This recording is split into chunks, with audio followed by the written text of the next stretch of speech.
Actually, with this proceeding. Good now? Okay. Alrighty.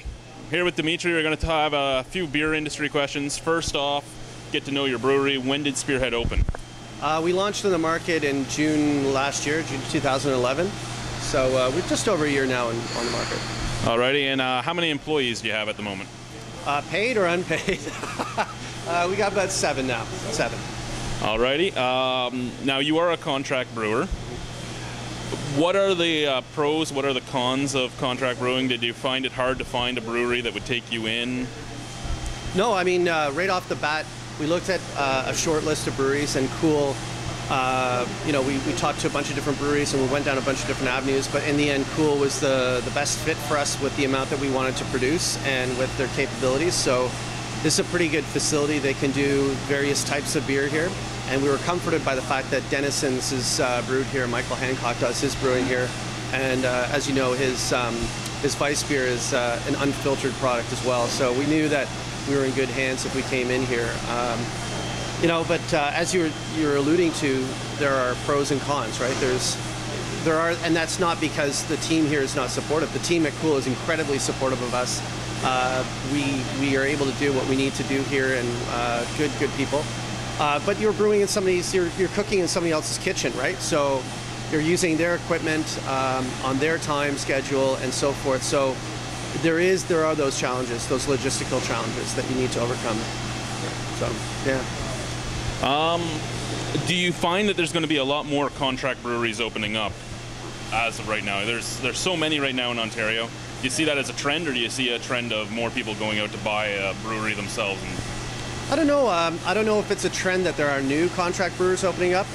Certainly there's a lot of brewers who don't have their own facility yet that are using the existing facilities to get off the ground and to produce their beer. I think that most of them, if you ask them, would like to have their own facility. It's just that I think a couple things are happening. It's very expensive now to start a brewery. The regulations are very tight, but also there's not a lot of lending going on. So if you wanted to borrow money to start financing the capital requirements to start a brewery, you're not going to find the same kind of willingness of the banks to do that there might have been maybe 10, 15, 20 years ago. So it is a little bit more difficult to get off the ground. And then I think that's the reason why you're seeing, first of all, the reduction in the excise tax that happened a few years back and so forth has opened the doors for people to start their own businesses. So you're going to see a lot of people, I think, at this juncture going and using existing facilities. I think if you looked about 3-4 years ago, there was a lot of excess capacity in Ontario. I don't think that's the case anymore. I don't think there is going to be as much room anymore to go in and start using somebody else's facility because there just isn't as much room. There isn't as much capacity. Okay, and now to touch on something you said, do you guys want your own facility? Absolutely. I don't think there's any secret about that. That's the end goal for us. Actually, that's what we wanted to do from the start. But again, to raise $2 million, which is really what you need to build a brewery that you can grow with and that has the kind of equipment that you can get proper efficiencies from, and you can, as I say, grow with, you need about a couple $1 million for that. So we'll get there. We'll get there. You have your first beer in the LCBO. How did you find the process getting into the LCBO went? Long. we started that process in November of 2011, and we got on the shelves in July. So it's long. There's a lot of steps along the way. There's a lot of regulatory standards that you have to meet. A lot of packaging standards. Specifically, the packaging standards are numerous, but I believe that that they're there for a good reason. I mean, it's a company that distributes the product all over Ontario. So if you're going to have in hundreds of stores, so if you're going to have that kind of distribution by one entity, they're going to have certain requirements that are there that are meant to ease that process, to get your product through as quickly as possible and distribute and spread that product over the province as quickly as possible and as efficiently as possible. So, and they've been very supportive of us. I mean, as soon as they tasted our product and they saw what we wanted to do with it and how we wanted to package it and stuff, they were very, very keen on it, and they've been very good about pushing it. So it's great. Now, for the average consumer in Ontario, can you tell them just a few of the steps you had to go through? Because I've heard some doozies so far. Yeah, there's a lot. The first is that you have to submit the concept, the product and the concept to the LCBO, and what they do is they think about, they consider whether it's appropriate for them and how they're going to build it into their repertoire and stuff like that. And that has to happen if you want to have a full listing. That has to be done for December 1st each year. And there's, you can have ad hoc listings along the way, but if you want to have a full listing, as far as I understand, there's the 1 or 2 opportunities a year to do that. And then once that starts, you have to find out especially if you're doing it for the first time, you have to find out all of the packaging guidelines and adhere to them strictly. So the packaging guidelines it's a thick booklet that you have to read through, and I'm a lawyer, and it took me, I still don't really understand them all. So yeah, it is what it is, and I think that it's one of those things that you accept as being required. Now, have you ever thought about going into brewers retail? Yes and no. Without getting into too much of a political conversation about it, I don't believe that at this juncture that the brewers retail is for Spearhead. No. But I'm not saying that long term we're not going to be there. I just don't think that right now that we're going to be looking into that. Yeah, next question. Alrighty. What is your opinion on the current petition out for corner store sales? I think it's a great idea. I think it's an excellent idea. I think that, we touched upon this earlier about, the various numerous regulations that are in Ontario. And I understand the need for control. I understand it's a controlled substance. I understand all of those things.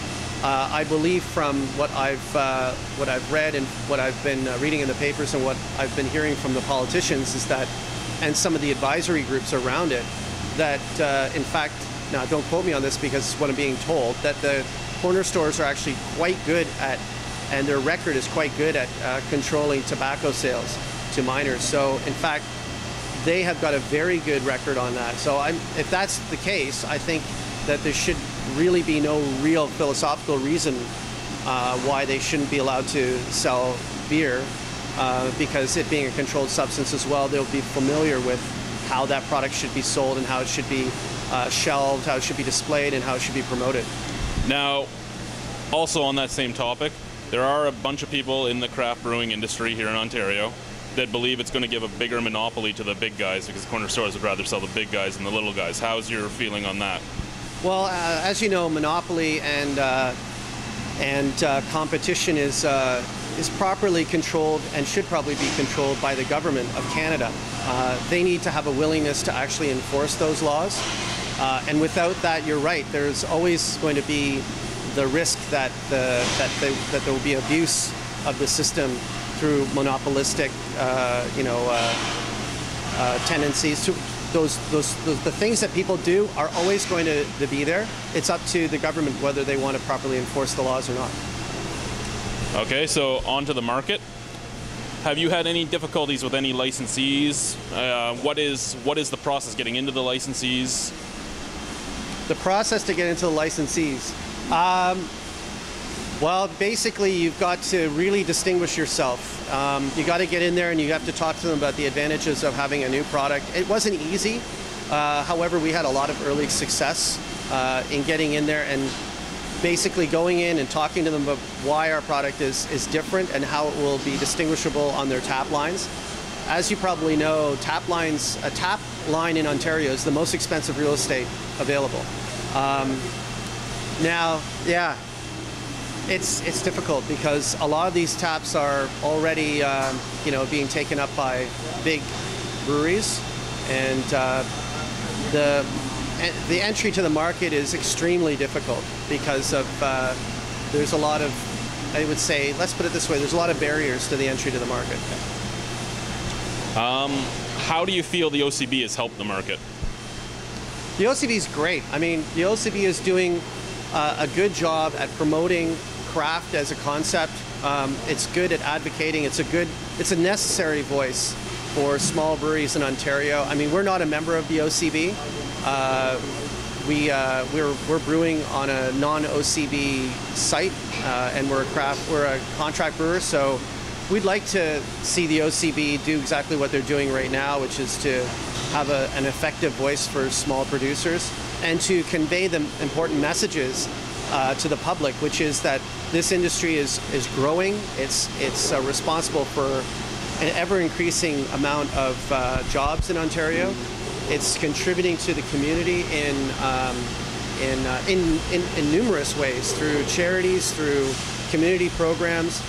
These are small community manufacturers who care very deeply about their local communities, care very deeply about how their product is sold in those communities and about how it's controlled in those communities. So we are not a foreign-owned conglomerate, you know, yep. and as such, to have a local voice to articulate those imperatives to the public is, I think, very important to have. And I hope that the Ontario public appreciates just exactly how important the local producers are for their economy. Alrighty, now over the last few years, there has been a growth in the craft brewing industry here in Ontario. What do you think has caused that growth, and what do you think has to change in this province to further the growth away from the macrochemical beers to actual beer? I think that, you know, exactly what's happening right now, that people are experimenting with flavor. They're much more open-minded towards different styles and characters and the ways of producing and drinking beer. I think that people are starting to become aware that beer is not just one thing. It's not just a fizzy, light, effervescent drink that is akin to soda pop. It is a complex, infinitely complex product that you can have any number of different permutations of to enjoy with food pairings, to drink on its own. I think that the public is more educated now. There's a younger public that's more educated now. The younger consumer is not so fooled by the advertising that may have fooled that person's grandfather, you know, 20, 30, 40 years ago. However, it is a long struggle to get over that brainwashing that has occurred since Prohibition, over the last, you know, 75 years or so, 100 years. The last century has been one of convincing the public that a beer needs to be as light and as cold and as flavorless as possible. But I think that we're seeing, especially with the statistics, they don't lie, you know, 45 to 55% growth each year at the LCBO and craft beer sales. And in North America, you know, 10 to 15% growth each year in the craft beer industry. Yeah, go craft brewers. We're doing a good job, I think. Alrighty, what does craft beer mean to you? Well, probably it's hard to sum it up in one or two sentences, but as I was trying to get across, I think craft beer is really about choice. It's about giving you options. It's about the infinite possibilities of beer, really. Alrighty, and what are the major differences between a macro brew and a craft brew? Well, first and foremost, it's love, right? Because craft brewers do not produce their beer for money or for shareholders or for, although some money would be nice, to be honest. It's more about producing something that you're very passionate about and what you're very, what you love to do. And I guess the difference between large industrial brewers who try to produce for the bean counters and try to take all of the expense away from brewing their beer and maximize the profits from selling it. Well, all that craft brewers care about really is about producing the best product possible. So it's about putting as much money into the product and as much love and passion and dedication into the product as possible, and then hoping that there may be some kind of return on their investment one day down the road, but that being the profits being a result of doing what they're doing as opposed to the motivation in the first place. Alrighty, and last two questions. One, I'm seeing it as partially a positive because it's meaning that all of you guys are doing something right. But what are your thoughts on the pseudo-craft brews that the big guys are sneaking into the market? I think it's disgusting. And I think that not only that, but I also think that the consumer is not stupid. I think the consumer sees right through this. However, it's sad because it's a lie. At the end of the day, what we're seeing is that the consumers are being lied to, because, you know, it's not, you know, ABC Craft Beer Company, you know, owned and operated by there's no kind of truth to it whatsoever. So I don't know. I think that I'm comforted by the fact that the consumer is not stupid. The consumer is very savvy and has so much information these days that they can decide for themselves what they want to buy. And the consumer we sell to is very educated and very discerning about what they buy. So I love them in the fact that you can go to the U.S. and buy a whole bunch of them, and then you get home and you're reading them, and it says St. Louis, Missouri on there, and you're like, oh, I wonder where this is from. Yeah, yeah. No, but I mean, if you watch that movie Beer Wars, you'll see how it's how devious it can be. Yeah. And I guess the real trouble with it is that if a consumer goes and buys, you know, a pineapple beer for $8 a six-pack, and it isn't very good, they're going to not buy my six-pack for $13.95, and B, they will not appreciate just how expensive it is to make a six-pack of pineapple-infused IPA that has 5 different malts in it. And actual pineapple, and not actual extract. Pineapple juice, not extract, and also, you know, dry hopping like crazy, which all those things cost money.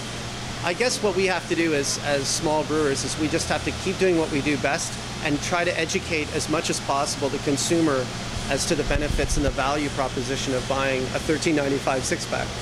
And lastly, what do you see for the future with Spearhead? I'd like to see black on the bottom line one day. That would be nice.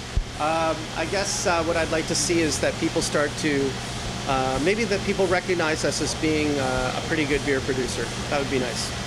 Well, now that the Hawaiian-style Pale Ale is out and available in so many stores, hopefully that'll happen soon. Thank you very much. Thank you. All right. Cheers. Thank you.